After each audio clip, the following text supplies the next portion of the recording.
Hello and welcome back to another episode of The Points of Articulation. My name's Dave, and today we're looking at the Cinemachines #2 Derelict spaceship from the movie Alien, or the Juggernaut, whatever you want to call this. I heard it called so many things. But basically inside of this, in the movie, is where they find the space jockey and also the alien eggs. So there's the back of the box. I zoomed in so you guys can read it if you want to pause it. So I'm real excited for the Derelict spaceship. I love these Cinemachines so far, especially with the space jockey. So let's get this guy open, go over the mold, the paint, and see what else it comes with. Let's get started. Okay, when you open it, you're going to get two plastic pieces.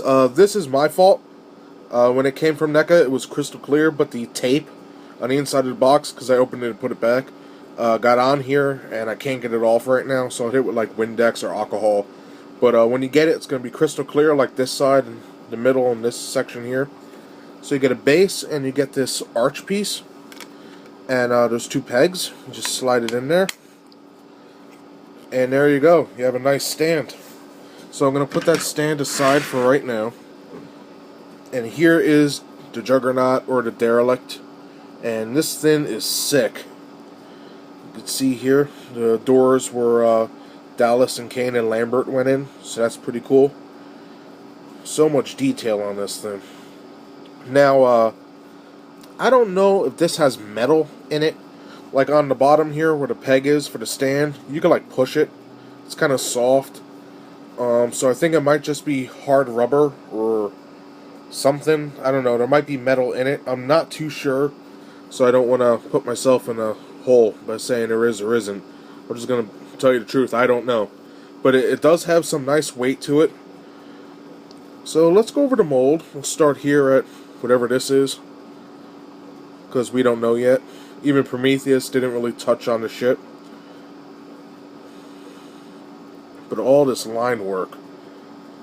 And again, this is another item that came from H.R. Giger, or Geiger, whatever you want to say. But the line work is great.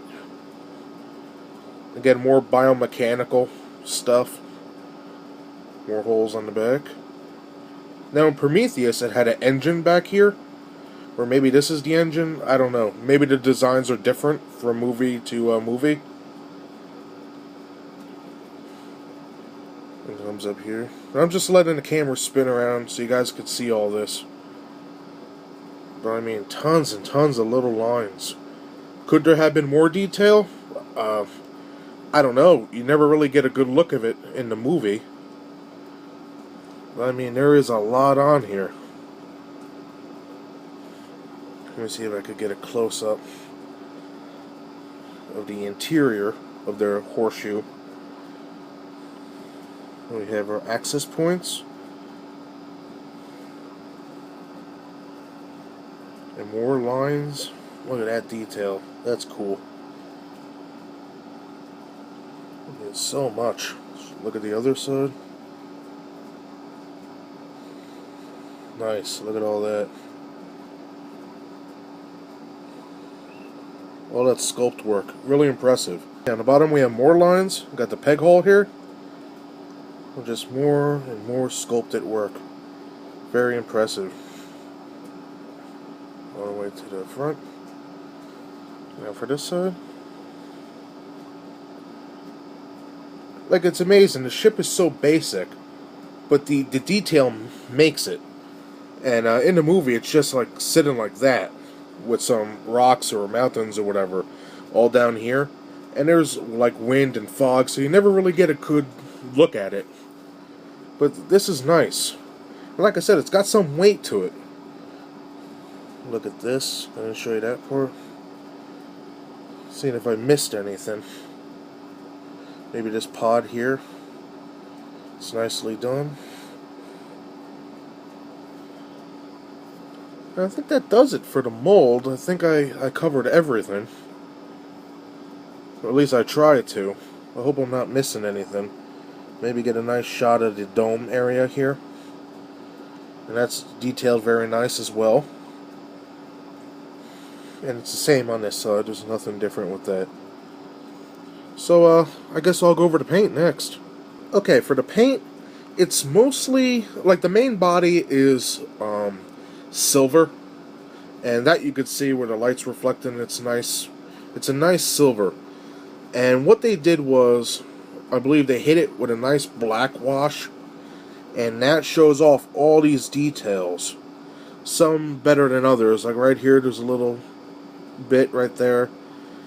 Right here at the neck, there's more. On this side of the dome, there's some. Right here, there's more than everywhere else. But it's nice. It's just enough to show off all the detail. And like I said, in the film, we hardly saw this thing. I know in Aliens, in a director's cut, you saw this for like a split second, but it was only like this piece here, I think. Like if they were looking at it like that. But I don't know, I haven't seen that film in, I think, maybe a couple months. So I have to rewatch that. And I recommend it. If you could get the director's cut, Aliens director's cut is, I think, a better film than the original cut of Aliens. Has some added crap in there. But besides the silver, maybe there's a hue of like a bronzish copper color. Maybe put on there. When I was fiddling around with this, when I first got it, it did have more colors than silver and black. But I don't know, it's hard to tell. It depends on how the light hits it. Like, I want to say it's just gray with some hues here and there. But I guess to each his own. You know, my eyes aren't perfect. So I guess that does it for the paint. So let's measure this bad boy. Okay, the Derelict stands at over 6 inches. So it's a... Jeez, I can't even get it on the camera. It's almost 7. It's like 6.5 when you measure up to the top of this, whatever this is, gun or whatever. We don't know yet. So it's a nice long model. For the width of it, it's a little over 5 inches. So that's pretty cool. Okay, for the stand at the tip, you have this little nib, and you just put it in that little hole right there. Now, hopefully I don't break anything. Because as much as I love NECA, sometimes their stuff could be a little brittle. You can't manhandle it. Oh, jeez. I hear some cracking. Hopefully it stays. Okay, so right now I have it on the stand. And for the moment, I think it's holding up pretty well. When I first did it, it was falling. But I think it did alright. Like, if I ever set this up in a shelf, which I hope to one day, I'll probably hit that, this movable section right here with some super glue or tighten that somehow. So it doesn't move and it's stuck in this position. Like, yeah, it's not moving now. So I think it's okay. And on the stand, it looks very impressive. Well, that just about does it. Thank you for joining me today. This was the NECA Cinemachines Derelict, or Juggernaut, whatever you want to call it, the ship from Alien that carries the eggs. And I highly recommend it. This is really cool. And it's nice. I don't think anybody has ever made one like this before. So it's neat, it's cool, it's unique. And if you can find it, pick it up. Why not? It's awesome. The stand, mine is a little loose at times. Like, I could just lift it up and then it falls. But it's okay. Right now it's stabilized, so I have no quarrels with it. And I thank NECA for making it. You know, they do a great job. And I hope they continue to make these, because I will buy every single one of them, like I said in my last video. So, thank you for joining me. I hope you enjoyed it, and I'll see you next time. Bye.